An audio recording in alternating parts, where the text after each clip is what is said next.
আমরা কস্টিকামে কি দেখতে পেয়েছি? আমরা দেখতে পেয়েছি অ্যানার্কিস্ট, তাই না? তারা সমাজের প্রচলিত সিস্টেম অনুযায়ী পরিচালিত হতে চায় না। সে অন্যভাবে চলে। কেননা এই প্রচলিত যে সিস্টেম আছে সেটাকে সে করাপ্টেড মনে করে, কলুষিত মনে করে। এবং সে চায় অন্যরাও এই করাপশন থেকে বাড়িয়ে আসুক, কলুষিত সমাজ ব্যবস্থা থেকে বাড়িয়ে আসুক। হ্যাঁ, তার মন পছন্দের যে সিস্টেম আছে সে অনুযায়ী সামনের দিকে অগ্রসর হোক। আমরা আলোচনা করেছি বিষয়গুলা, তাই না? কস্টিকাম বেসিক্যালি একজন বলা যায় অনেস্ট পারসন, ঠিক আছে? এই লেভেলটাতে মানে আপনি কস্টিকামকে পাবেন একদম অনেস্ট পারসন। সে তার মনের মতন করে কাজ করতে চাইবে, বাকি লোক অন্যায় করবে, ঘুষ খাবে, ফাঁকি দিবে। হ্যাঁ, এই বিষয়গুলা নিয়ে তার একটু প্রবলেম হয়। সে সেটাকে নিয়ে শুধরানোর জন্য লেগে যায় আর কি। এই সমাজের মধ্যে যে ভেদাভেদ থাকে, লড়াই ঝগড়া থাকে, এগুলা নিয়ে তার মধ্যে আহ, এক ধরনের কি বলবো আহ পরিবর্তনের আকাঙ্ক্ষা তার মধ্যে থাকে। তো ফ্যামিলি লেভেলে কিভাবে এই জিনিসটা পাওয়া যায়? আজকে একটা পেশেন্টের ক্ষেত্রে পেলাম, বয়স্ক মহিলা, বৃদ্ধ মহিলা। সে সকালে উঠবে, ফজরের নামাজ, মেয়ের বাড়িতে বেড়াতে আসছে, মেয়ে, জামাই, তাদের ২ সন্তান, এরা সব উঠে ৯টা-১০টার সময়। তো মহিলার কিন্তু এটা তো কোনো সিস্টেম হলো না। ফজরের নামাজ পড়ো, মেয়েকে বলছে বোরখা পরো, পর্দা করো। হ্যাঁ, এই ভাবনাটাও কিন্তু কস্টিকামের ওই ইয়ের সাথে মিলে। আমি বলছিলাম না, যখন রাষ্ট্র হবে তখন রাষ্ট্রের অ্যাঙ্গেলে, যখন পার্সন হবে তখন পার্সনের অ্যাঙ্গেলে চিন্তা চেতনাগুলা আসবে। সব কস্টিকামি যে রাষ্ট্রযন্ত্র সংশোধনের জন্য এগিয়ে যাবে, বিষয়টা কিন্তু এরকম না। হ্যাঁ? সব কস্টিকাম লড়াই করবে। আম ওই যে আমরা মার্ক্সবাদীদের দেখেছি, নকশালবাদীদের দেখেছি। ঐরকম হবে সেটা কিন্তু না। এইটা কখনোই ভাবা যাবে না। সে তার পরিসরে লড়াই করবে, সে তার পরিসরে জিহাদ করবে। ঠিক আছে? এই বিষয়গুলা আ আমরা কস্টিকামের মধ্যে কিন্তু পাই। আমি গতদিন একটা উদাহরণ বলেছিলাম কিনা এই পড়াতে যেয়ে ডিসগাস্ট উইথ ডিসকারেজমেন্ট। আপনার মনে আছে এটা কি? কারো কি মনে আছে? ডিসগাস্ট উইথ ডিসকারেজমেন্ট যে রুব্রিক্সটা আমি পড়িয়েছিলাম। এটা একটা সময় কস্টিকাম একাই ছিল। এখন আবার দেখি ২-১ টা মেডিসিন ঢুকে গেছে রুব্রিক্স এর মধ্যে। কারো কি মনে আছে? ডিসগাস্ট উইথ ডিসকারেজমেন্ট কি? ফিলিংসটা কি? মনে নাই? আচ্ছা, আমি হেল্প করি। প্রথমে সে অনেক চেষ্টা করবে, তারপরে যখন মানে চেষ্টা করতে করতে করতে করতে যখন দেখবে আর সম্ভব হবে না, তখন সে মানে সাহসটাও হারিয়ে ফেলে আর সেই কনফিডেন্সটাও হারিয়ে ফেলে। হ্যাঁ, ওই ব্যক্তির প্রতি, ওই বস্তুর প্রতি তার মনোভাবটা কি হবে? নেগেটিভ মনোভাব হবে। ঘৃণা ভরা নেগেটিভ মনোভাব হবে। সেটা আর সে সহ্যই করতে পারবে না। ওগুলো তখন তার কাছে অরুচিকর মনে হবে। সাথে, সাথে তার ওই চেঞ্জ করার যে সাহসটাই হারিয়ে ফেলছে। মানে সেটাকে সে এখন আর সহ্য করতে পারছে না এবং সেটাকে সে তার চিন্তা চেতনা অনুযায়ী যে পরিবর্তন করাবে এটাও সে আর করতে পারছে না। হ্যাঁ, ডিসগাস্টিং জিনিসটা মানুষ আর ঘাঁটতে চায় না, তাই না? ডিসগাস্টিং, মুখের এক্সপ্রেশন ডিসগাস্টিং, না?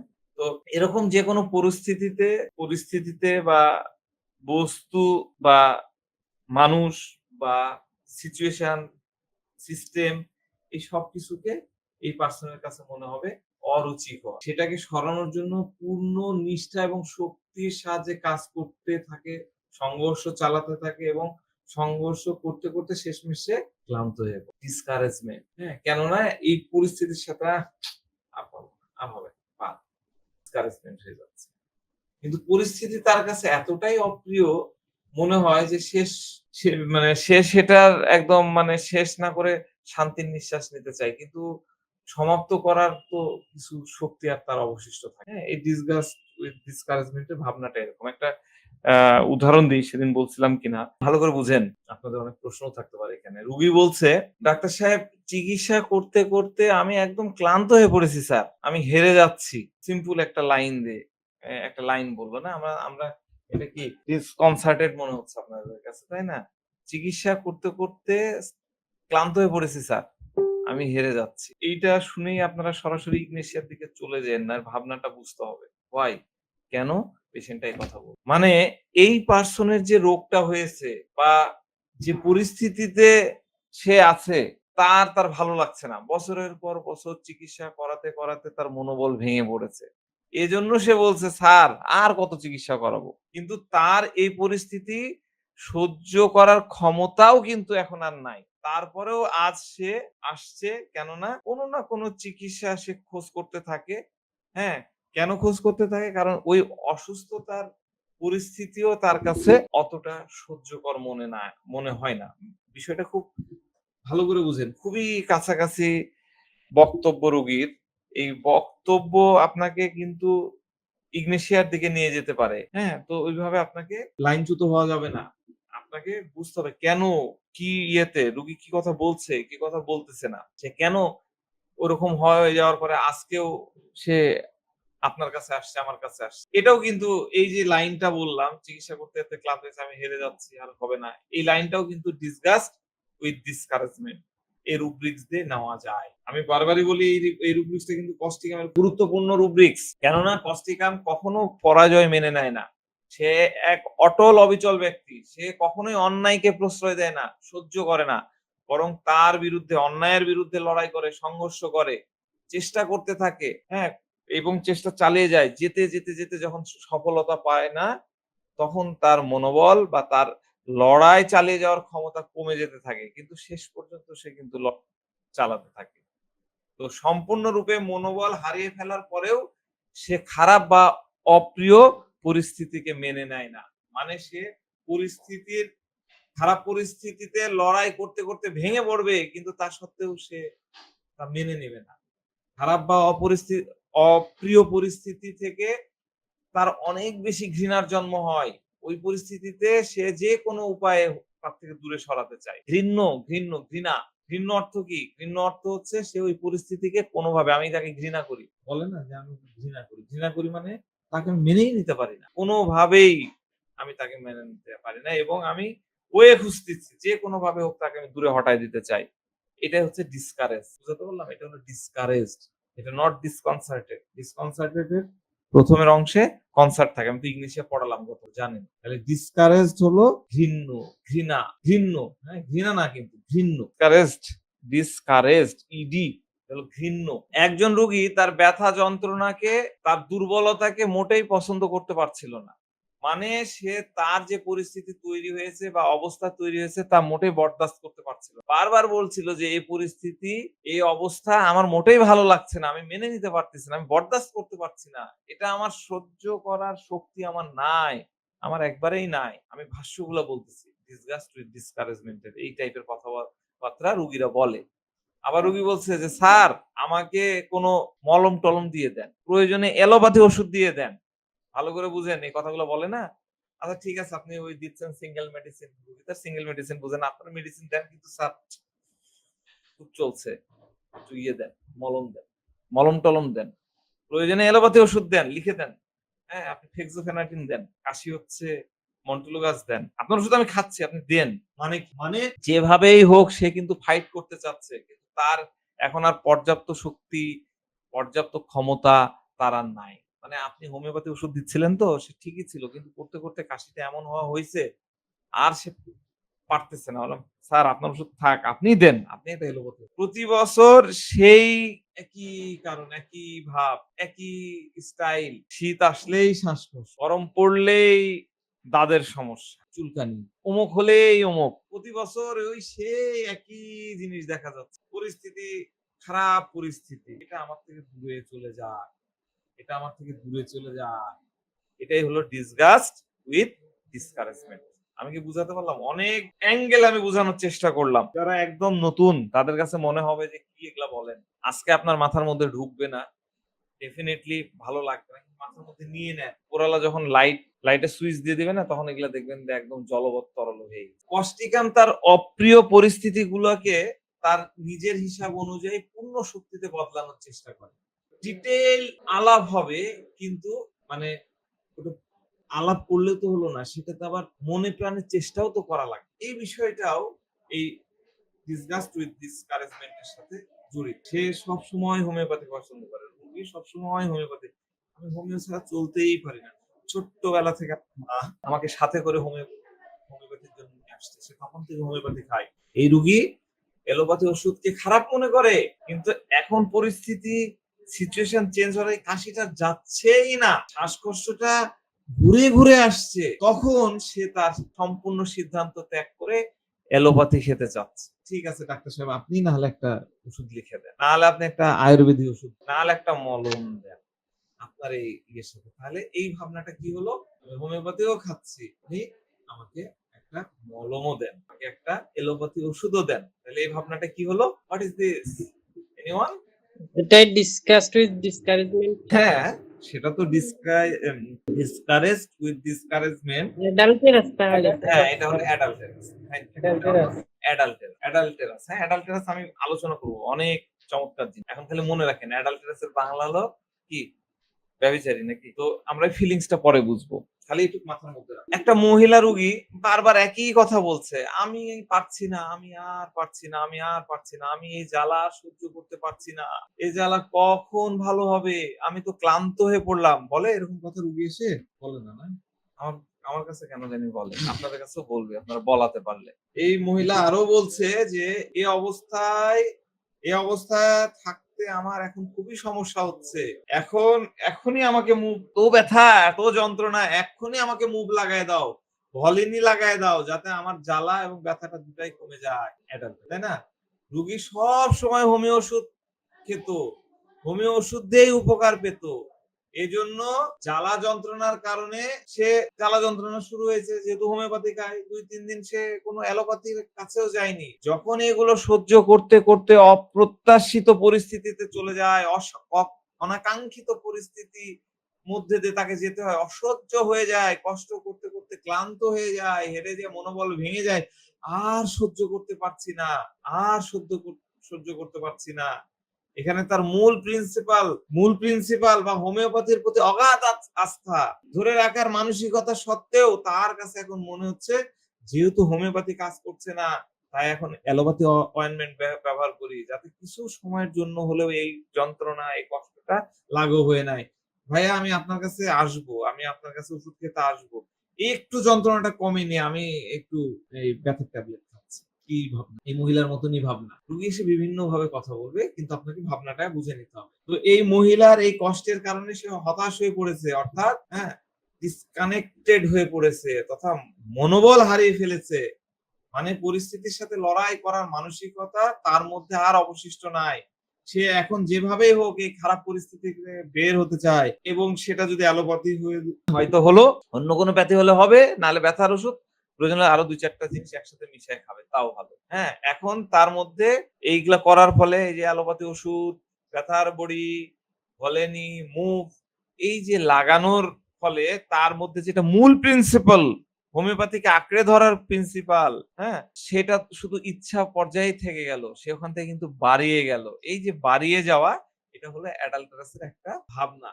অ্যাডাল্টারাসের একটা ভাবনা। তাহলে আমি প্রথমে কি বললাম? এরা খুব অনেস্ট, পিওর, তাই না? তাহলে এই যখন অ্যাডাল্টারাস হয়ে গেল, তখন কিন্তু তার আর কোনো পিওরিটি থাকলো না। হ্যাঁ, ওষুধ খাচ্ছিল হোমিওপ্যাথি, তার মধ্যে মিশিয়ে দিল অ্যালোপ্যাথি, তাহলে তার মধ্যে কোনো পিওরিটি থাকলো না। তো সে তার পরিস্থিতিতে অনেক বেশি খারাপ অনুভব করতেছে। এই খারাপ অনুভব করাটা হলো কি বলছিলাম? ডিসগাস্টেড, যেটা দেখতে আর মন চায় না, না, না, না, না, না, আর নিব না। ঘৃণা চলে আসছে, না আর নিব না। এরকম পরিস্থিতি সে একদম সহ্য করতে চায় না। এরকম পরিস্থিতি সে একদম সহ্য করতে চায় না। ঠিক আছে? আমরা বুঝে গেলাম। তাহলে গতদিন আমরা কি ইমপ্রভিডেন্টটা কি দেখেছিলাম? সে কি ভবিষ্যতের কোনো পরোয়া করে না, নিজের লাভের জন্য সেভ করে না। আমরা অনেক ব্যক্তিকে এরকম পাই, যা হবে হবে সব দিয়ে দিচ্ছে। ইমপ্রভিডেন্ট, আমরা একটা সিনেমার ক্লিপস মনে হয় দেখাইছিলাম কোন একটা জায়গায়, আমার মনে পড়ছে, অমিতাভ বচ্চন আর তার ৩-৪টা ছেলে ছিল। অমিতাভ বচ্চন তার ছেলেকে তার পেনশনে সব টাকা দিয়ে দিল, সে নিজের কোনো চিন্তাই করলো না। ওটা আরেকটা ভাবনা থেকে দেখাইছিলাম, ওটাও কিন্তু একটা ইমপ্রভিডেন্ট। হ্যাঁ, সে বর্তমান ব্যবস্থায় অনেক দুঃখী থাকতেছে, এই পরিস্থিতির সাথে ট্যাকেল করতে অ্যাঙ্গুইশ হয়ে যাচ্ছে। ঠিক আছে? সে তো খুব আর্ডেন্ট ছিল হোমিওপ্যাথি নিয়ে, কিন্তু তার এই যে ডিসকারেজমেন্ট এর ফলে সেটা কি হলো, তাকে তার অনেস্টি, তার ফেথফুলনেসটাকে কোথায় নিয়ে গেল? অ্যাডাল্টারাস এর মধ্যে নিয়ে গেল। ঠিক আছে? এইটা আপনাদেরকে মাথার মধ্যে রাখতে হবে। আমরা মনে হয় গতদিন একটা আলোচনা করতে যেয়ে থেমে গেলাম, কিছু রুব্রিক্স আপনাদের মনে হয় দিতে চাচ্ছিলাম। সেটা কি যেন বলতেছিলাম, ও আচ্ছা, আমরা মনে হয় ওই যে হরেবল থিংস এফেক্ট হার প্রফাউন্ডলি, এই জায়গা থেকে আমরা মনে হয় বলতেছিলাম যে সে যে কাজটা করতে চায়, কি কাজ? অন্যায়, অত্যাচার, দোষ, ত্রুটিপূর্ণ ব্যবস্থা হটাতে চায়, সেটার বিরুদ্ধে লড়তে চায়, তার মস্তিষ্কের মধ্যে এই বিষয়টা ঢুকে আছে। তখন মস্তিষ্ক অ্যাক্টিভ থাকে, তখন সে ভালোভাবে কাজ করে, হৃদয় দিয়ে কাজ করে। হ্যাঁ, সব কিছুর মধ্যে এক ধরনের উৎসাহপূর্ণ উদ্দীপনা তার মধ্যে কাজ করে। তো আমরা রেপার্টরিতে এই ধরনের অনেক অনেক রুব্রিক্স পাই। হ্যাঁ, অনেক অনেক রুব্রিক্স পাই। আমি সেদিন বলেছিলাম কিনা আমার মনে নাই, বলছিলাম আইডিয়া অ্যাবান্ডেন্ট, হ্যাঁ, ক্লিয়ারনেস অফ মাইন্ড, ইনসুলেন্স, এগুলো বলেছিলাম না স্যার। বলিনি না। এগুলো হলো তার পজিটিভ থিঙ্কিং। যদিও রেপার্টরিতে রুব্রিক্স আছে, মানে এগুলো অসুস্থতা রূপেই আসে। আইডিয়া অ্যাবান্ডেন্ট, ক্লিয়ারনেস, আমি এগুলো নিয়ে আলোচনা করব। ক্লিয়ারনেস আমি লিস্টটা দিয়ে দিই: insolent, obstinate, passionate, ardent, positiveness, religious, affectionate, too much occupied with, sensitive, crying of children, sensitive, oversensitive, serious, earnest, sympathy, compassion, content with himself। এই রুব্রিক্স গুলো যদি একটু ঠান্ডা মাথায় আপনারা লিখলেন, তো যদি একটু করে পড়েন, আমি তো ব্যাখ্যা দিবই, সূক্ষ্ম ব্যাখ্যা। আমি তো আপনাদেরকে শেখাতে চাইও যে সূক্ষ্মভাবে বোঝেন। কিন্তু আপনি যদি গ্রস লেভেলে এই ইয়েগুলা পড়েন, তাহলে তার এই পজিটিভ মেন্টালিটি আপনি পাবেন। মানে সে নিজের উপর কন্টেন্ট থাকছে, নিজের উপর সন্তুষ্ট থাকছে, অর্থাৎ তার যে কাজ, যেমনটা কি, তার কাজ কি? লোকজনের খেয়াল রাখা, সামাজিক পরিবর্তনের জন্য অসঙ্গতি গুলাকে ঠিক করার জন্য প্রয়াস করা, ত্রুটিপূর্ণ ব্যবস্থার পরিবর্তন করা, এসব কিছু তার ইচ্ছা অনুযায়ী হচ্ছে। এটাতে সে সম্পূর্ণ কন্টেন্ট থাকে। যখন তার ইচ্ছা অনুযায়ী হবে, তখন সে সম্পূর্ণ কন্টেন্ট থাকবে, সন্তুষ্ট থাকবে। তার মনে হবে যে আমি যা কিছু করছি সব ঠিক। এটার জন্য যতই অসুবিধা হোক না কেন, যতই ঝামেলা মোকাবেলা করতে হোক না কেন, সে করবে এবং সে করতে থাকে।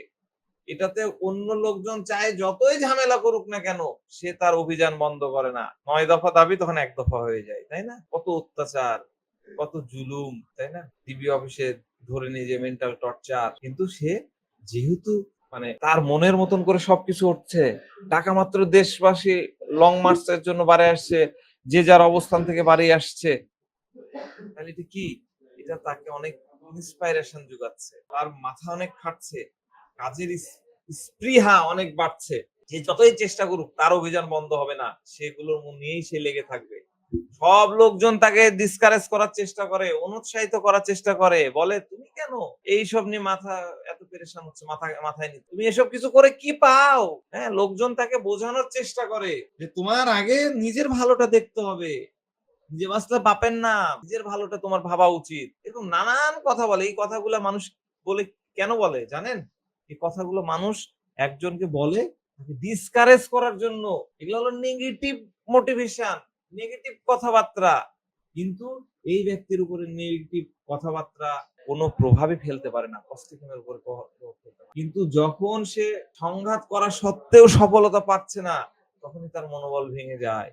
চালিয়ে যাচ্ছে ১৫ বছর, ২০ বছর ফ্যাসিস্টের বিরুদ্ধে লড়াই অব্যাহত, কিন্তু হয়ে যাচ্ছে, মার খেয়ে যাচ্ছে, মনোবল ভেঙে যাচ্ছে। তারপরেও সে নিজের মতো করে লড়াই চালিয়ে যাবে, ওই ব্যবস্থার সাথে সমঝোতা করবে না, যে ব্যবস্থাটাকে সে নোংরা মনে করে, করাপ্টেড মনে করে, এবং সে চায় যে ব্যবস্থা বদলে যাক। কিন্তু তার সামর্থ্য তো, এনার্জি তো থাকবে না। আজকের আমি ২০ বছর পরে তো এত এনার্জি নিয়ে আপনাদের সাথে বলতে পারবো না, কথা বলতে পারবো না, তাই না?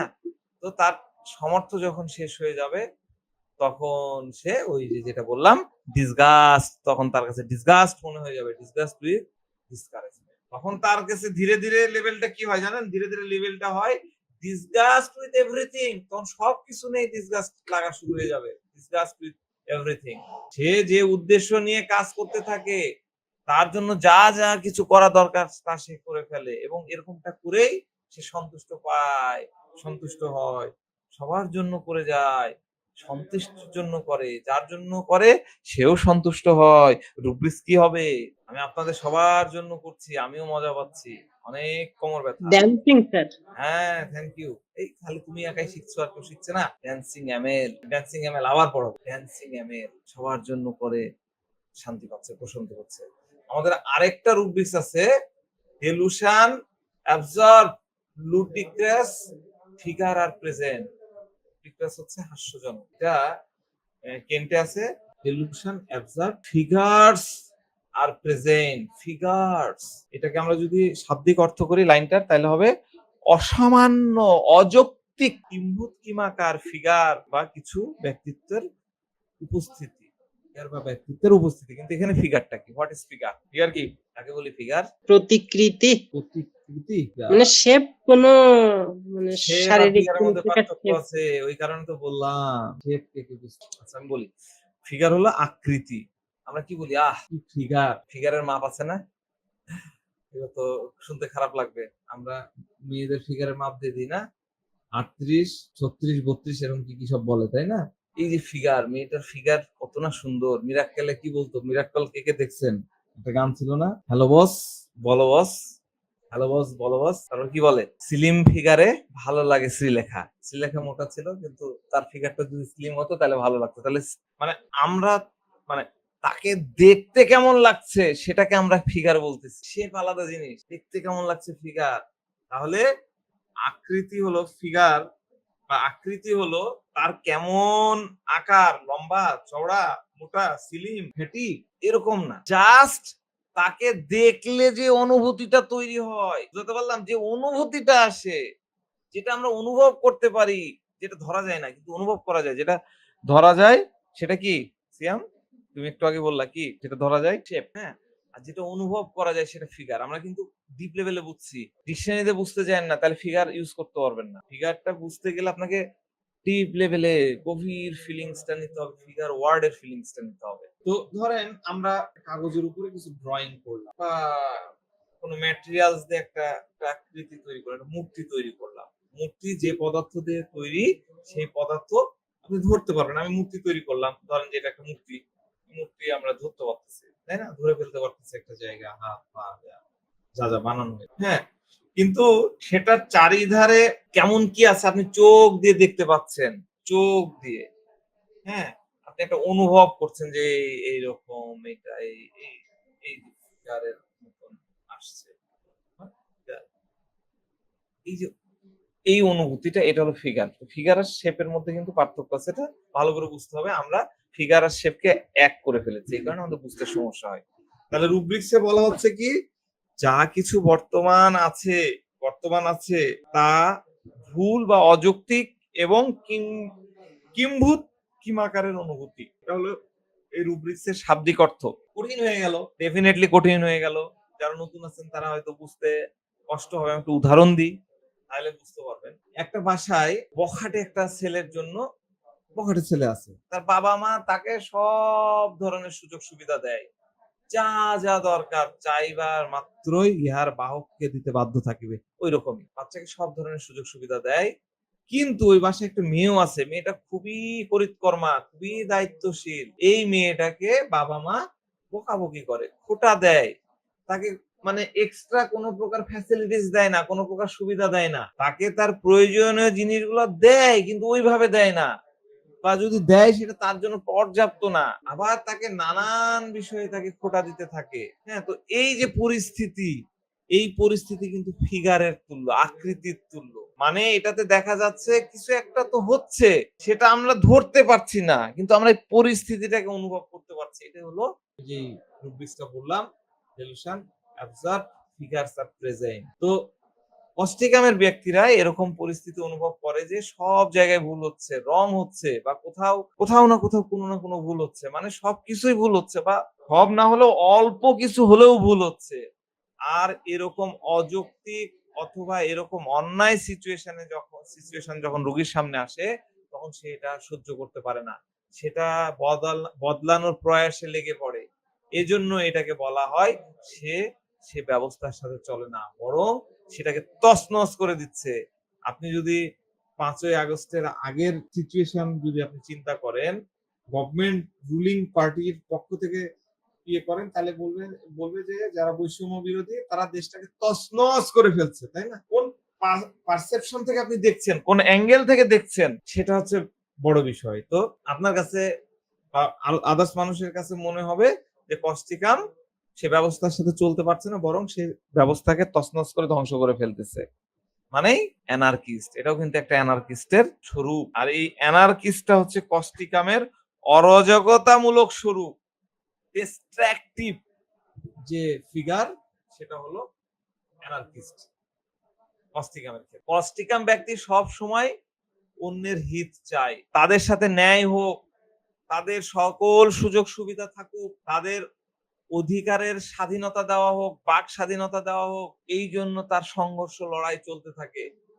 এখন কোনো ব্যক্তি যদি অন্য কারো জন্য কিছু করে বা কোনো পরিস্থিতি বদলানোর চেষ্টা করে, তখন স্বাভাবিকভাবে সে অন্য ব্যক্তির কাছ থেকেও তো কিছু পাওয়ার আশঙ্কা করবে, তাই না? এই বৈষম্য বিরোধীরা চেষ্টা করেছে দেশকে শুধরানোর জন্য, তাদের জন্য, আমাদের জন্য, জনগণের জন্য। তারাও তো কিছু চেয়েছে যে আমাদের পাশে অ্যাটলিস্ট আপনারা দাঁড়ান, ওয়ান দফা দাবিতে আপনারা সবাই ঘর থেকে বাড়ি আসেন। বিষয়টা এরকম, তারা করবে, পক্ষান্তরে তাদেরও কিছু আকাঙ্ক্ষা থাকবে, মানে আমি আপনার জন্য করছি, হ্যাঁ, এবং আমি চাইবো যে আপনারাও আমার জন্য কিছু করেন, অথবা অন্তত পক্ষে এইটুকু চাইবো যে আমার দেখানো পথ অনুযায়ী আপনারা চলে। সে লোকজনের তার পরামর্শ শুনে তার দেখানো পথ অনুযায়ী চলে, যাতে ওই ব্যক্তি ওই লোকজনের জন্য যা কিছু করতে যাচ্ছে তা করতে পারে। কিন্তু সবসময় তো লোকজন তার দেখানো পথ অনুযায়ী চলবে না। এজন্য এই ব্যক্তি ধীরে ধীরে তাদের থেকে দূরে সরে যায় এবং নারাজ হয়ে যায়, অথবা তার ওই যে ডিসগাস্ট উইথ ডিসকারেজমেন্ট হয়ে যায়, উৎসাহ হারাতে থাকে, লড়াই করার ক্ষমতা ধীরে ধীরে হারাতে থাকে। ঠিক আছে, এটাকেই আমরা বলতেছি ডিসগাস্ট উইথ ডিসকারেজমেন্ট। তো এখান থেকে কস্টিকামের নেগেটিভ ক্যারেক্টার শুরু হয়ে যায়, মানে নেগেটিভ পার্সোনালিটি তার শুরু হয়ে যায়, নেগেটিভ গুণগুলা শুরু হয়ে যায়। সুতরাং কস্টিকামের ভালো গুণ নির্দেশকারী কিছু রুব্রিক্স আমরা তো দিলাম, আরো আলোচনা করব। আরো আরেকটা রুব্রিক্স নিয়ে একটু আলোচনা করি। হ্যাঁ, লিটিজিয়াস। হ্যাঁ, লিটিজিয়াস মানে হচ্ছে অন্যের উপরে মামলা মোকদ্দমা করার প্রবৃত্তি। ব্যক্তি নিজের জন্য অথবা মজলুম লোকজনের হক দেওয়ার জন্য তার পক্ষ থেকে কোন আইন প্রয়োগকারী সংস্থা, আমরা ওই যে বলি না ল, কি court of law, court of law, কোর্টের সহযোগিতা নেবে। যদি সে নিজের শক্তি দ্বারা, নিজের বল দিয়ে যদি ন্যায় প্রতিষ্ঠা না করতে পারে, ন্যায় করতে না পারে, তখন সে উপযুক্ত ব্যক্তির দ্বারস্থ হবে। কেন দ্বারস্থ হবে? যাতে সে ন্যায় এনে দিতে পারে, এবং এটার জন্য সে চেষ্টা করবে। তো যে কোনো ভাবে হোক না কেন, বেইনসাফি বা অন্যায় সে বরদাস্ত করতে পারবে না। অন্যদের পীড়া তাকে অনেক খারাপ ভাবে প্রভাবিত করে, অনেক খারাপ ভাবে প্রভাবিত করে। রুব্রিক্স কি? খুব খারাপ ভাবে প্রভাবিত করে। কি রুব্রিক্স? 2-3 বার বলা হলো, বলেন। affects her profoundly. হ্যাঁ, horrible things Horrible things affects her affect her profoundly. Profoundly. অন্যের পীড়া তাকে খুব খারাপ ভাবে, মানে খারাপ লেগে, হরিবল মনে হয় তার কাছে, সেটা তাকে খুব প্রফাউন্ডলি এফেক্ট করে। নিজে মুক্ত বা স্বতন্ত্র থাকতে চায় এবং সাথে সাথে সবাইকে স্বতন্ত্র দেখতে চায়। এটা হলো লিবার্টিজম। প্রথম দিনই মনে বলেছি, যারা স্বাধীন চেতা ব্যক্তি তারা কখনোই অন্যের পরাধীন বা পরাধীনতার স্বীকার করে না। এই লক্ষ্যকে প্রাপ্ত করার জন্য সে নিজের হিতের বিষয়ে কখনো চিন্তা করে না। প্রথম দিনের প্রথম লাইন, প্রথম কথা ছিল এটা আমার, নিজের বিষয়ে চিন্তা করে না, তার নিজের এই ইমপ্রভিডেন্ট, নিজের ভবিষ্যৎ নিয়েও ভাবে না। কোন লোক যদি তাকে কোনো ভালো জিনিসের দিকে টেনে নেয়, হ্যাঁ, যেটাতে সে কিছুটা প্রশান্তি পায়, সান্ত্বনা পায়, তখন তার মন কিছুটা হালকা হয়ে যায়। তার লক্ষ্য পূরণের জন্য করা প্রয়াস তখন সে কিছুটা কম করে দেয়, যদিও কখনোই তার মন কোনোভাবে হালকা হয় না। তো অ্যানার্কিস্ট এরকম খারাপ, অন্যায়, দুঃখপূর্ণ পরিস্থিতি নিয়ে সে সব সময় তার মনকে অনেক বেশি দুঃখী আর উদাসী করে থাকে। হ্যাঁ, আমাদের খুব সুন্দর একটা রুব্রিক্স আছে, grief day and night. Grief day and night. What is grief day and night? মানে তার মধ্যে অন্যদের দেখে দুঃখী হয়ে থাকে। এখন সে যদি নিজেকে বদলানোর স্থিতিতে না থাকে, তখন সে অন্যের কমান্ডিং পাওয়ার, যেমন যে লোকের ক্ষমতা আছে ওই পরিস্থিতি বদলানোর, তাই না? এখন আমরা সংঘর্ষ করছি, যখন পারতেছি না, এবার ইন্ডিয়া হেল্প করো, রাশিয়া হেল্প করো, আমরা দ্বারস্থ হচ্ছি, তাই না? তো এরকম যে লোকের ক্ষমতা আছে, বদলানোর ক্ষমতা আছে, তার কাছে খারাপ পরিস্থিতির ব্যাপারে অভিযোগ করতে থাকে, যাতে সে লোক কিছু করে। পারতেছে না, যাও ইয়েতে যায়, বাইডেন তো না কি হলো, ট্রাম্পের কাছে যে অভিযোগ করছে। হ্যাঁ, বিষয়টা এরকম। তো সে যায় কমপ্লেন করছে যে আমি ক্ষমতাসীন, আমাকে পদচ্যুত করেছে বেআইনি ভাবে। হ্যাঁ, এটা কখন করছে? সে তখন গ্রিফ লেভেলে চলে আসছে, তাই না? তাহলে কি গ্রিফ উইথ কমপ্লেইনিং, আমাদের খুব সুন্দর উপদেশ আছে, grief with complaining, grief with complaining. কস্টিকামের একটা পর্যায়ে আগে নিজে নিজে বদলাতো, এখন গ্রিফ উইথ কমপ্লেনিং। এখন এই গ্রিফ উইথ কমপ্লেনিং তার সাথে হচ্ছে লিটিজিয়াস। হ্যাঁ, লিটিজিয়াসটা আমি মনে হয় কপি করে দিইনি, এটা একটু দিয়ে দিই। দিয়েছি তো লিটিজিয়াস। তো এটা একটু উদাহরণ দিয়ে বুঝি। হ্যাঁ, উদাহরণ দিয়ে বুঝার আগে এইবার আমরা একটা ভিডিও দেখি যে বাসায় এসে মাকে বকে দিও, সে নিজে সংশোধন করতে পারছে না। বুঝেন বিষয়টা, বুঝেন। একটা উদাহরণ দিই আরো ক্লিয়ার হবে। একটা বাসায় দুটো বাচ্চা আছে, সারাদিন মারামারি ঝগড়া বিবাদ করতেই থাকে। হ্যাঁ, তো এরকম প্রায় দেখা যায় যে ছোট বাচ্চাটা কাঁদতে কাঁদতে যে কান্নাকাটি করছে, মায়ের কাছে যে ইয়ে করছে, মা তখন করে কি বড়টার খেলনাপত্র বা দেখা যাচ্ছে ভালো ভালো খাবার, চকলেট টকলেট হ্যান ত্যান দেয় এই কান্না থামানোর জন্য, অথবা দেখা যাচ্ছে বড়টাকে বুঝায় শুনায় তার খেলনা এনে ছোটটাকে দেয়, তখন ছোটটা থেমে যায়। কিন্তু ছোট বাচ্চা দেখা যাচ্ছে যে তার কোনো জিনিস বড় বাচ্চাকে দেয় না। তো এরকম হওয়ার পরে বড় বাচ্চার মনের মধ্যে এক ধরনের অখুশি ভাব তৈরি হয়ে যায়। যে না, এই মা তো আমার জন্য আমার প্রতি ন্যায় করছে না। মায়ের কাছে আমি ন্যায় পাবো না। এটা সে ভাবা শুরু করে দেয়। তো তাই এই যে একগাদা কমপ্লেইন, একগাদা ইয়ে মায়ের প্রতি, সে আর মায়ের কাছে কোনো ক্ষোভ বা ইয়ে জানাচ্ছে না। রাত্রেবেলা বাবা অফিস থেকে আসছে, অথবা দেখা যাচ্ছে যে বাসায় দাদা দাদি আছে, বয়োজ্যেষ্ঠ কেউ আছে, তাদের কাছে অভিযোগ করছে। কেন অভিযোগ করছে? কারণ তার পক্ষে যেটা ন্যায় মনে হয়েছে তার কাছে, অন্ততপক্ষে ন্যায়ের পক্ষে কেউ তো দাঁড়াক। এটাই হলো লিটিজিয়াস। এই যে মেয়েটা মা বকেছে, মাকে তো আর কিছু বলতেছে না, বাবার কাছে কথা বুঝাতে পারলাম। তো এই ধরনের আহ এটা এক ধরনের মানে কোর্টের যে মামলা মোকদ্দমা করার, এরা হয় কি বাচ্চাদের ক্ষেত্রে বলি, দাদা দাদি বা পিতার কোর্টে মোকদ্দমা করে। মা এরকম করছে, মাকে বকে দিও। হ্যাঁ, তার এই বাচ্চা কি তার খেলনা দিয়ে দিয়েছে। হ্যাঁ, খেলনা দিয়ে দিচ্ছে মা বলার ইয়েতে, কিন্তু আমি তো ন্যায় পাচ্ছি না। সে তখন তার বাবার কাছে, দাদার কাছে, দাদির কাছে বলছে। এবং এরা করে কি কস্টিকাম নানান ধরনের দলিল দেয়, ক্লু দেয়। কিসের ক্লু দেয়? তার যে দাবিটা আছে, তার মতামতটা যাতে ভারী হয়, তার মামলাটা যাতে ভারী হয়, সেটা সে করে। যেমন তার খেলনায় ছোট বাচ্চা কি করলো, মানে বড় ছেলেটা কি করলো, মা চাওয়া মাত্রই দিয়ে দিচ্ছে, দেখো আমি কিন্তু দিই, মা বলা মাত্র দিই, কিন্তু আমার কি হয়েছে, আমার তো আমি পাই না। হ্যাঁ, এবং মানে নানান ধরনের ক্লু, নানান ধরনের দলিল সে কিন্তু একটা করে সে লড়াইটা চালাবে। এই লড়াইটাও হবে অত্যন্ত ইমানদারির সাথে, অত্যন্ত জোশ নিয়ে। কিন্তু এই লড়াই করতে করতে ওই যে যখন পাচ্ছে না, দাদা দাদিও দিচ্ছে না, বাবাও দিচ্ছে না, ধীরে ধীরে তার শক্তি হারাতে থাকে, দুর্বল হয়ে পড়তে থাকে। কারণ প্রত্যেক ব্যক্তির মধ্যে, হিউম্যান বিং কি হয়, লড়াই করার একটা সামর্থ্য যেটা সেটা সীমিত থাকে, আরো আনলিমিটেড। বিপরীত পরিস্থিতির সাথে লড়াই করতে করতে সে কমতে থাকে, তখনই ওই যে ডিসকারেজমেন্ট, ডিসগাস্ট উইথ ডিসকারেজমেন্টের মধ্যে চলে যায়। বুঝতে পারলেন? ধীরে ধীরে সে মনোবল হারায় ফেলে, ডিসকারেজড হয়ে যায়। তো ডিসকারেজড হয়ে যাচ্ছে, মনোবল হারিয়ে ফেলতেছে, দিয়ে পরিস্থিতি ধীরে ধীরে আরো খারাপ হতে থাকে। তখন সে নিজেকে অনেক বেশি অসুস্থ মনে করতে থাকে। হ্যাঁ, এই অসুস্থ মনে করে, এরকমই কি মনে করে আমরা মনে করে, রুগী মনে করে, তাহলে রুব্রিক্স কি হবে? রুগীর ভাবনা, রুগী ভাবে, তাহলে রুব্রিক্স কি হবে বলেন, একজন হেল্প করেন। Delusion. Delusion, thank you. Delusion, রুগী মনে করে, তাহলে ডেলুশন। রুগী অসুস্থ মনে করে নিজেকে, তাহলে রুব্রিক্স কি হবে? Delusion sick being. হ্যাঁ, thank you. Delusion sick being, delusion sick being, delusion sick being. তারপরে হচ্ছে এই পরিস্থিতির মধ্যে আমাদের আরো সাবরুব্রিক্স আছে সিক বিং এর মধ্যে, আমি এগুলা আলোচনায় আসবো, এখন কি করে দিয়ে রাখি।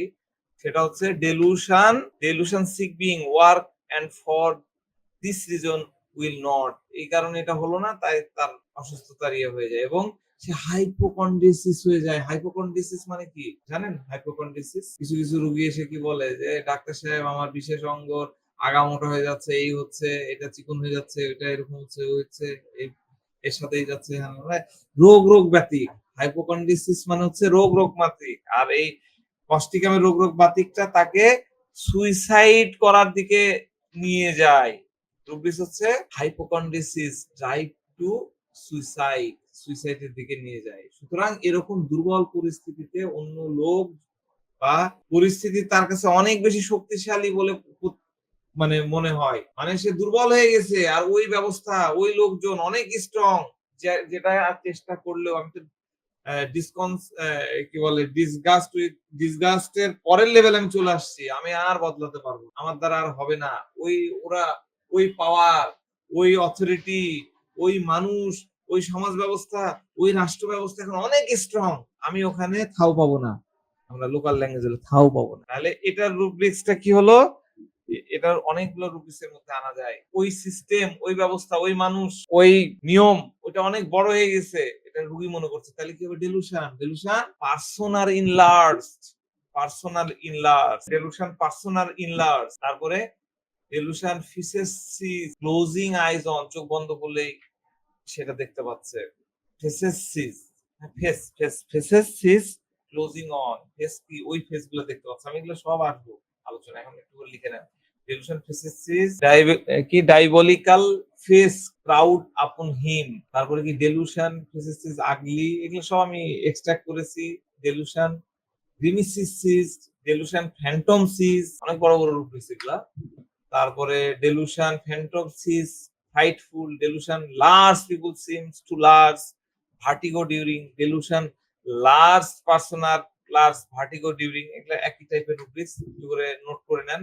delusion vision has closed the eyes on, এই সবগুলো রুব্রিক্স, এই সবগুলো রুব্রিক্স হলো ওই স্টেটের রুব্রিক্স। এগুলো দিয়ে বোঝা যায় তার পরিস্থিতি এখন কত খারাপ যাচ্ছে, সবকিছুতে যেদিকে তাকায় সেদিকে আধার, ভয়াবহ, কতখানি পরিস্থিতি বিগড়ে গেছে। অর্থাৎ তার কাছে মনে হচ্ছে, তার কাছে এরকমটা অনুভূত হচ্ছে যে পরিস্থিতি বা ওই লোকজনকে সে আর বদলাতে পারবে না। যে লোকজনের সাথে তার সংঘর্ষ বা লড়াই চলছে তারা এখন অনেক বেশি শক্তিশালী, তারা নির্দয়, তারা নিষ্ঠুর প্রকৃতির হয়ে গেছে, তারা তাকে একদম তুচ্ছ মনে করে। ওই লোকজন কোনো প্রকার খারাপ কাজ করা থেকে বিরত থাকছেন, আমি যতই যাই বলি, যেন মনে হচ্ছে তারা এক ধরনের অপরাধী, অপরাধী হয়ে গেছে, অপরাধী প্রকৃতির মানুষ তার কাছে মনে হচ্ছে, ক্রিমিনাল মনে হচ্ছে তাদেরকে। আমাদের রুপিস হচ্ছে ডেলুশন ক্রিমিনাল অ্যাবাউট। সংস্কারপন্থীদের কাছে কি মনে হলো? রাষ্ট্র যারা চালাচ্ছিল তারা হলো ক্রিমিনাল, তাই না? এইরকম তো ওই লোকজন, মানে ওই সব খারাপ লোকজনের কথা মনে হতেই তার কাছে মনে হয় যে তারা তার মুখ ভেঙ্গাচ্ছে, মুখ ভেঙ্গাচ্ছে, কিরকম করে যেন তাকাচ্ছে, কেমন করে যেন তারা কথা বলছে। তারা হয়তো বলতেছে করতে আসছে সমাজের পরিবর্তন, আর করে ফেললা, হ্যাঁ তোমার চেহারা পরিবর্তন হয়েছে, পরিবর্তন বুঝতে পেরেছো, এবার হলো পরিবর্তন। যারা ওই শ্রেণীর তারা তাকে এইভাবে পিঞ্চিং করে পরিবর্তনের সবক পেয়েছো, এইরকম ভাবে তার মুখ ভ্যাংচাচ্ছে। এই ভাবনাটা রূপবিস হচ্ছে যেটা দিয়েছে ডেলিউশন ক্রিমিসিস। ওদের দিকে দেখলেই তার এরকম মনে হয়, অর্থাৎ সে এতটাই তুচ্ছ যে সে তাদের জন্য কোনো কিছুই খারাপ করতে পারবে না, সরকারের কিছু ক্ষতি করতে পারবে। সুতরাং ওই পরিস্থিতি বদলানোর ক্ষমতা তার নাই, বদলাতে পারবে না, অথবা ওই পরিস্থিতি তাকে ভয় দেখায় যে এটা খারাপ স্থিতি, এভাবে চলতে থাকবে, আর তুমি এভাবে চলছে 15 বছর 16 বছর চালাইছি, আরো 5 বছর, আরো 2টা টার্ম চালাবো, তাই না? তোমরা ইলেকশন আসো আর না আসো, আমি চালিয়ে যাবো, তাই না? 2 মাস 3 মাস চালালেও কিন্তু তখন তারা কিছু করতে পারবে না, বরং তুমি আমাদের পথে আসো, তুমি নিজেই বদলে যাও। হ্যাঁ, তো এরকম দেখে সে আরো মন প্রাণ লাগিয়ে দেয়, কারণ সে অনুভব করে যে আমি যদি পরিস্থিতি থেকে মুখ ফেরায় নি, আমি পরিস্থিতি দেখেও যদি না দেখার ভান করি, সেগুলো বদলানোর চেষ্টা করা ছেড়ে দিই, তাহলে পরিস্থিতি আরো খারাপ হয়ে যাবে, আরো বেশি খারাপ হয়ে যাবে। সুতরাং ওই পরিস্থিতির কল্পনা তাকে আরো বেশি কষ্ট দেয়, কারণ সে অন্যায়পূর্ণ খারাপ পরিস্থিতি দেখতে চায় না, খারাপ স্থিতি দেখতে চায় না। এর রুব্রিক্স হলো delusion vision has closed the eyes on, delusion vision has closed the eyes on। তো এরকম খারাপ পরিস্থিতির কল্পনা থেকে তার মনের মধ্যে ভয় তৈরি হয়ে যায়, কারণ সে নিজে এখন অনেক দুর্বল হয়ে পড়েছে, অনেক কমজোর হয়ে পড়েছে। সে ওই পরিস্থিতি, ওই লোক, ওই ক্ষমতা, ওটাতে ভীত হয়ে পড়ে। তাহলে রুব্রিক্স হচ্ছে ফেয়ার ওভার পাওয়ারিং। তার উপরে যখন ওভার পাওয়ারিং চলে আসে তখন সে ভয় পেতে থাকে, এবং ধীরে ধীরে ভয়ের মাত্রা এত অধিক হয় যে সে ভয় ঠক ঠক ঠক ঠক করে কাঁপছে, টিমিউরাস, উ ভয় কাঁপছে, ঠক ঠক ঠক ঠক করে কাঁপতেছে। ফেয়ার টিমিউরাস আমাদের রুব্রিক্স আছে। কস্টিকাম অ্যানার্কিস্টের মতন একজন পারসন, তার লেভেলটা দেখেছেন? টিউরাস কাঁপতেছে, ভয়ে কাঁপতেছে, কাপে কাপে পাতা পত্তর না, কাপে পাতা পত্তর, থরথর করে কাঁপে। তো প্রত্যেক ছোট ছোট বিষয়ে তখন সে ভয় পেতে থাকে। তার কাছে মনে হয় খারাপ কিছু হয়ে যাবে এখন, হিস্টামোনিয়ামের মতন চলে আসছে ভয়। দেখেছেন কিভাবে একটা মেডিসিন আরেকটা মেডিসিনের মধ্যে ঢুকে যায়। এখান থেকে আমরা অনেক রূপবিশ চিন্তা করতে পারি। Fair evil of fair, fair misfortune of fair, something will happen, fair dark of fair, stranger of, সব হিস্টামোনিয়াম। ওই কোথাকার সেই অ্যানার্কিস্ট, কোথাকার সে অর্ডেন, সে এখন হিস্টামোনিয়াম হয়ে যাচ্ছে, তাই না? রাতের বেলায় সে যখন একলা হয়ে যায় তখন তার ভয়গুলো আরো বেড়ে যায়। হিস্টামোনিয়াম কি করে, রাতের বেলায় লাইট টাইট জ্বালায় রাখে। এরও একই, রাত তার কাছে একটা সংকটাপূর্ণ। ওই যে আমরা একটু আগে night they fair along of being night দিয়েছি উপরের রুব্রিক্স, বলেছিলাম না? রাত তার কাছে কি, রাত কি, রাত কি, হোয়াট ইজ নাইট, নাইট কি, নাইট কি ভাই, নাইট মানে কি, what is night? Lack of night মানে হচ্ছে শেষ বেলা। হ্যাঁ, একজন বলে, সিয়াম বলো, সিয়াম বলে ভালো, night, what is night? Lack of resources.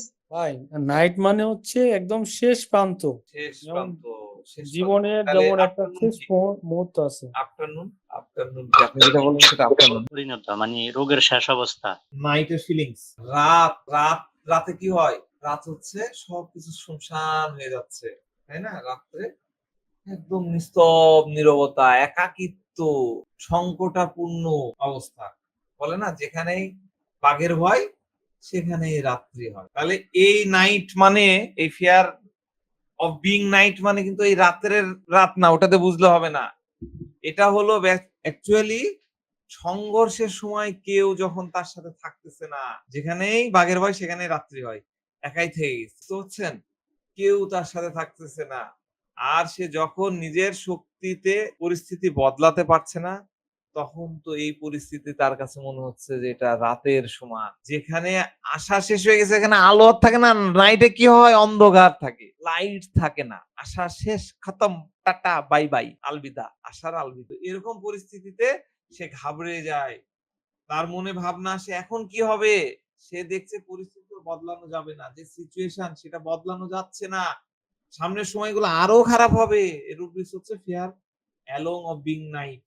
দিয়েছি তো রূপবিশটা উপরের দিকে, fair along of being night. তো কোন একটা বিপদ যেন সামনের দিক থেকে আসছে, সামনের দিক থেকে বিপদ আমার জন্য ওয়েট করছে, বাঘ সামনে আছে। ফেয়ার বিপদ কি, danger, fair impending of danger, fair danger of impending. অপরিচিত লোকজনকেও সে তখন ভয় পেতে থাকে, ফেয়ার ডেঞ্জার অফ হিস্টামোনিয়াম, ঠিক আছে? কারণ সে অপরিচিত লোকজন এবং পরিস্থিতি সম্পর্কে, অপরিচিত পরিস্থিতি স্থিতি সম্পর্কে সে কিছুই জানে না। তাদের স্বভাব কেমন, তার সাথে তারা কেমন ব্যবহার করবে, তারা ভালো লোক নাকি খারাপ লোক, সে কিছু জানে না। সুতরাং তার ভয় পাওয়ার তো একটা কারণ থাকেই, যে আমি যাদেরকে চিনি না, যাদেরকে জানি না, তারা তো এসে আবার আমার লোকসান করে দিবে, ক্ষতি আবার করে দিবে না তো। এই যে ভয়, ফেয়ার ইভেল অফ দিয়েছি, ফেয়ার ইভেল অফ, এইটা তার মধ্যে তৈরি হয়ে যাচ্ছে। তো এটা হলো তার ভ্রম। ভ্রম মানে কি? ভ্রম, ভ্রম কি হয়, ভ্রম কি তৈরি করে? ভ্রম, ভ্রম হচ্ছে ভয় তৈরি করে। সব সময় ভ্রম থেকে ভয় তৈরি হয়। আমরা যদি জানতাম, সত্য জানতাম, তাহলে কিন্তু আমরা ভয় পেতাম না। ইরান ভয় পাচ্ছে না ইসরায়েলকে, কেন? আমরা তো জানি যে মোসাদ ইরানের নারী নক্ষত্র সব জানে, কিন্তু এখন কি দেখতেছি, ইরানও ডবল এজেন্ট রেডি করে রেখে, ইসরায়েলের ঘরে ঘরে সব তথ্য তাদের কাছে, সব পারমাণবিক স্থাপনা থেকে শুরু করে সব তথ্য ইসরায়েলের সব ইরানের কাছে। তো জেনে গেছে, জেনে গেলে তার ভয় থাকবে না। ইরান কি এখন ইসরায়েলকে ভয় করবে? করবে না। যখন আমরা জেনে যাই আমাদের শত্রু এরকম, আমরা কিন্তু তাকে ভয় করবো না, আমরা তাকে মোকাবেলা করার জন্য জরুরি ব্যবস্থা নিব। আর আমরা যদি না জানি যে শত্রু কতখানি শক্তিশালী, সে কতখানি ক্ষতি করতে পারবে, তখন আমাদের মনের মধ্যে ভয় থাকবে, অনেক বেশি ভয় তৈরি হবে, তাই না? তো তার মাধ্যমে কাজ, তার মধ্যে কাজ করে। এখন তার কাছ থেকে সবকিছু ছিনিয়ে নেওয়া হবে, ছিনিয়ে নেওয়া হবে, খুব ইম্পর্টেন্ট ওয়ার্ড, ছিনিয়ে নেওয়া হবে। এই ভয়টা সবসময় তার মধ্যে। ছিনিয়ে নেওয়া মানে হোয়াট ইজ দিস, ছিনিয়ে নেওয়া। ডক্টর নাসিরের কাছ থেকে তার মোবাইলটা ছিনিয়ে নিলাম, হোয়াট ইজ দিস, এটা কি বলি আমরা, বলেন? কেড়ে নিলাম। হাইজ্যাক। হ্যাঁ, হাইজ্যাক, এটাকে বলে ডাকাতি। হাইজ্যাক আলাদা জিনিস, হলো ডাকাতি। রবড, রবারিং, রবড মানে কি, ডাকাতি। Delusion, robbed is going to be, তার কাছ থেকে সবকিছু ছিনিয়ে নেওয়া হবে, ঠিক আছে? তো রবড মানে হচ্ছে ডাকাতি করে সবকিছু ছিনিয়ে নেয়। ছিনিয়ে নেওয়ার ভয় ওই ব্যক্তির মধ্যে তো বেশি হয় যে সে নিজেকে অনেক বেশি দুর্বল, কমজোর অনুভব করে। কোন ব্যক্তি যখন তার দিকে এগিয়ে আসে তখন এগিয়ে এসে তার সাথে কথা বলার চেষ্টা করবে তখন মনে হবে যে এই তো আমার ক্ষতি করতে আসছে। অনেক বিচলিত হয়ে পড়ে। তার মনের মধ্যে কাজ করে না জানি এখন কি হবে? সামনের লোকের ইনটেনশন কি? হ্যাঁ? সে কি নিয়ে আসছে? তার মনের মধ্যে কি চলছে? কি ধরনের কথা বলতে চায়? তো এই যে একটা খুব সুন্দর রূপ দিতেছে fair approaching of other, fair approaching of other, অন্যদের সাথে অ্যাপ্রোচ করতে ভয় পায়। মানে পেরেশানি উৎপন্ন হয়, ভয় তার মধ্যে সবসময় কাজ করে। এই ভয় তাকে অনেক দুর্বল করে দেয় এবং এটা মানে সে আসলেই খুব দুর্বল হয়ে পড়ে। এত ভয় বেড়ে যায় যে তার মানে এই ভয়টা তার শারীরিক মানসিক সব দিক দিয়েই তার সক্ষমতাকে কমিয়ে দেয়। ভয় ব্যক্তিকে দুর্বল করে। যেকোনো ভয় ব্যক্তিকে দুর্বল করে। তখন ওই যে সিক বিইং চলে আসে আমরা যেটা দেখলাম। হ্যাঁ? আর তারপরে কি আসে? হাইপোকন্ড্রিসিস এটাও তো বললাম। হাইপোকন্ড্রিসিস চলে আসে। তো এই যে হাইপোকন্ড্রিসিস চলে আসলো, এই হাইপোকন্ড্রিসিস চলে আসার পরে তার এই ব্রেনের সিস্টেম গুলার মধ্যে কিছু গবর-জবর হয়ে যায়। তখন তার বিভিন্ন ধরনের ভুলে যাওয়ার বিভিন্ন বিষয়গুলা চলে আসে।